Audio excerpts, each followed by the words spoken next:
तो साथियों, आज हम लोग बनाने वाले हैं 6 क्लास का 18वां अध्याय सतस्य विजयः का प्रश्न उत्तर।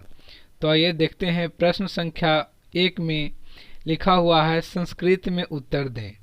तो आइए इसका जवाब संस्कृत में देते हैं। क नंबर में प्रश्न है विमला कुत्र बस्ती अस्म, यानी विमला कहाँ रहती थी। तो इसका जवाब होगा विमला एकस्मिन् ग्रामे बस्ती अस्म, विमला एक गांव में रहती थी। ख नंबर है विमला कदा गृहम आगच्छति अस्म, यानी विमला घर कब आती थी। तो इसका जवाब हो जाएगा विमला सायंकाले गृहम आगच्छति अस्म, विमला संध्या के समय, शाम के समय घर आती थी। ग नंबर है त्वम गृहम गच्छ इति कह अवदत्, तुम घर जाओ ऐसा किसने कहा। तो इसका जवाब हो जाएगा त्वम गृहम गच्छ इति व्याघ्रः अवदत्, तुम घर जाओ ऐसा बाघ ने कहा। घ नंबर विमला सानंदम कुत्र अगच्छत्, विमला आनंद के साथ कहाँ गई। तो इसका जवाब हो जाएगा विमला सानंदम गृहम अगच्छत्, विमला आनंद के साथ घर गई, यानी आनंदित होकर के घर गई। अंग नंबर केन विमलायाः विजयः अभवत्, यानी किस चीज के द्वारा विमला की विजय हुई, विमला जीत गई। तो इसका जवाब हो जाएगा सत्य बलेन विमलायाः विजयः अभवत्, यानी सत्य बल के माध्यम से, सत्य बल के कारण विमला की विजय हुई। विमला है जो सत्य के कारण जीत गई। साथियों, यह वीडियो अगर आपको अच्छा लग रहा हो, समझ में आ रहा हो, तो इसे लाइक करें, अपने साथियों के साथ शेयर करें, और अगर चैनल पे नए हैं तो इसे सब्सक्राइब कर बेल आइकन जरूर प्रेस कर लें। अब देखते हैं प्रश्न संख्या 2। यहाँ कह रहा रेखांकित शब्दों को शुद्ध करें। तो साथियों, जो भी आपके पुस्तक में रेखांकित किया गया है उसे मैंने हाईलाइट कर दिया है, और दूसरी तरफ मैंने जवाब लिखा है जो शुद्ध रूप से लिखा गया है। क नंबर में है रामः सीतायाः सह वनम अगच्छत्। तो यहाँ सीतायाः के जगह पर सीतया लिखेंगे, और इससे हो जाएगा इसका हिंदी राम सीता के साथ वन गई। दूसरा में है परिश्रमस्य, परिश्रमस्य के जगह पर हो जाएगा परिश्रमीन। उसके बाद पढ़ेंगे परिश्रमीन बिना फलम नास्ति, यानी परिश्रम के बिना फल नहीं है, फल नहीं मिलता है। ग नंबर एसह कर्णात, कर्णात को हटा करके कर्णेन लिखेंगे, और यह होगा एसह कर्णेन बधिरः अस्ति, यानी यह कान से बह रहा है। घ नंबर मीनः तडागेन, तडागेन को हटाकर तडागे लिखना है, और तरंती, यानी मछलियां तालाब में तैरती हैं। अंग नंबर नृपः निर्धनान धनम ददाति, यहाँ निर्धनान नहीं बल्कि निर्धनाय होगा, क्योंकि दान लेने देने की जहाँ भी बात कही जाए वहाँ पे हम चतुर्थी विभक्ति का प्रयोग करते हैं, इसलिए इसका हिंदी हो जाएगा राजा गरीब को धन देता है। और च नंबर में है श्री कृष्णम नमः, जहाँ नमस्कार करने की बात आए, अभिवादन करने की बात आए तो चतुर्थी विभक्ति का प्रयोग किया जाता है। तो वहाँ श्री कृष्णम के यहाँ पर हो जाएगा श्री कृष्णाय नमः, यानी श्री कृष्ण को नमस्कार है। अब प्रश्न संख्या 3 में है निम्नलिखित प्रत्येक वाक्य में कर्ता कर्म एवं क्रिया को पहचाने। तो जो बायां साइड में वाक्य लिखा गया है उससे हमें कर्ता कर्म और क्रिया अलग अलग करके लिखना है। तो देखिए क नंबर में है जो अहम कर्ता, कर्म हो जाएगा मानसम, और खादिष्यामि हो जाएगा क्रिया। उसी प्रकार से ख नंबर में कर्ता होगा भवान, कर्म होगा माम, और क्रिया होगा खादतु। इसी तरह से ग नंबर में कह कर्ता, दुग्धम कर्म, और पास्यति क्रिया। घ नंबर व्याघ्र कर्ता, ताम कर्म, और अत्यजत क्रिया। अंग नंबर में हो जाएगा भवान कर्ता, माम कर्म, और त्यजतु क्रिया। और इसी प्रकार से च नंबर में वत्सः कर्ता, वनम कर्म, और गच्छति अस्म है जो क्रिया हो जाएगा। अब प्रश्न संख्या 4 में है निम्नलिखित शब्दों के अर्थ लिखें और इन शब्दों से वाक्य बनाएं। साथियों, यहाँ पे क नंबर में 2 शब्द लिखा गया है और दोनों शब्द का अर्थ लिख करके वाक्य बनाना है। तो पहला है ग्रामम, ग्रामम का मतलब होता है गांव, इससे वाक्य बना है बालकः ग्रामम गच्छति, लड़का घर जाता है। और ग्रामे का मतलब होता है गांव में। इसका हो जाएगा कृषकः ग्रामे निवसति, यानी किसान गांव में रहते हैं। ख का पहला नंबर मंदिरानी, इसका मतलब होता है मंदिरें या मंदिरों, बहुवचन में।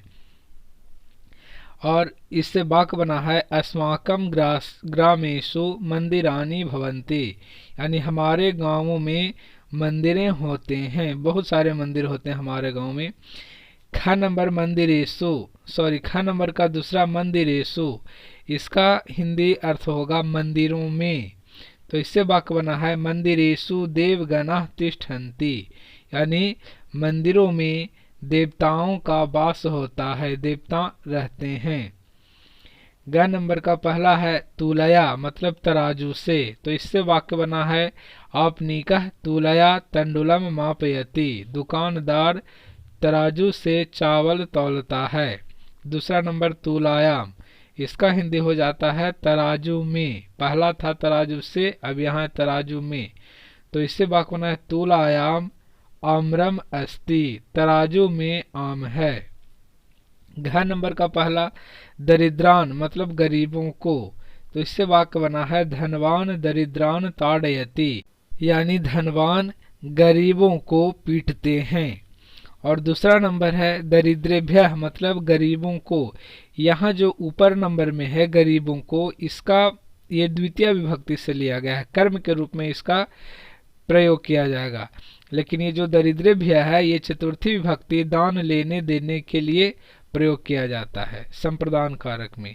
तो इससे वाक्य बना है नृपः दरिद्रेभ्यः अन्नम ददाति, राजा गरीबों को अन्न देता है। इसी प्रकार से अंग नंबर का पहला विद्यालयस्य, मतलब विद्यालय का। तो इससे वाक्य बना है एषा वाटिका विद्यालयस्य अस्ति, यह बगीचा विद्यालय का है। और दूसरा है विद्यालयात्, मतलब विद्यालय से। तो इससे वाक्य बना है अहम विद्यालयात् आगच्छामि, मतलब मैं विद्यालय से आ रहा हूँ। इस प्रकार से अब देखते हैं प्रश्न संख्या 5। कह रहा उचित शब्द चुनकर रिक्त स्थानों की पूर्ति करें। जो उचित 3 ऑप्शन में से जो उचित जवाब है वो मैंने यहाँ पे भर दिया है और उसे हाईलाइट कर दिया। आप ध्यानपूर्वक देखेंगे और हमारी बातों को सुनने का प्रयास करेंगे तो समझ में आ जाएगा। भवान विमानेन दिल्लीम गच्छतु, आप विमान से दिल्ली जाएं। ख नंबर पितामहः बालकेभ्यः मोदकानि आनयत्, दादाजी बच्चों के लिए लड्डू लाते हैं। ग नंबर भवती अत्र शोभनाम वाटिकां पश्यतु, आप यहाँ सुंदर बगीचा को देखें। घ नंबर गंगा हिमालयात् निःसरति, गंगा हिमालय से निकलती है। अंग नंबर एतत् गणेशस्य मंदिरम अस्ति, यह गणेश जी का मंदिर है। और च नंबर सूर्य पश्चिम दिशायाम अस्तम गच्छति, यानी सूर्य पश्चिम दिशा में अस्त हो जाता है, डूब जाता है। For more videos, subscribe my YouTube channel हर्ष नारायण पांडे। अब प्रश्न संख्या 6 में है निम्नलिखित वाक्यों का अनुवाद करें। यहाँ संस्कृत में लिखा हुआ है, इसे हिंदी में अनुवाद करना है। तो क नंबर रावणः स्वभावेन दुष्टः आसीत्, रावण स्वभाव से दुष्ट था। ख मालाकारः देवाय मालाम गुंफति, माली देवता के लिए माला गूंथता है। ग नंबर वृक्षस्य शाखायाः अनेकानि पुष्पानि पतन्ति, यानी पेड़ की डाली से अनेक फूल गिरते हैं। घ नंबर है समुद्रे अपि मेघः वर्षति, यानी समुद्र में भी बादल बरसता है या समुद्र में भी मेघ बरसता है।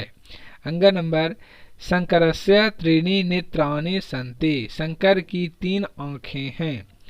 7वां नंबर प्रश्न है संस्कृत में अनुवाद करें। अब यहाँ हिंदी में लिखा हुआ है, संस्कृत में हमें अनुवाद करना है। तो क नंबर है पेड़ की छाया मनुष्यों को आनंद देती है, इसका हो जाएगा वृक्षस्य छाया मानवेभ्यः आनंदम यक्षति। ख नंबर तुम माधव के साथ घर जाओ, इसका होगा त्वम माधवेन सह गृहम गच्छ। ग नंबर प्राचीन ग्रंथों में गंगा का गौरव वर्णित है? इसका जवाब होगा प्राचीन ग्रंथेषु गंगायाः गौरवम वर्णितम अस्ति। घ नंबर है तुम वहां तुम क्यों रहोगे? तो इसका अनुवाद हो जाएगा तत्र त्वम कथम स्थास्यसि। और अंग नंबर है यहाँ एक गरीब लड़की रहती थी। इसका अनुवाद हो जाएगा अत्र एका निर्धना बालिका वसति अस्म।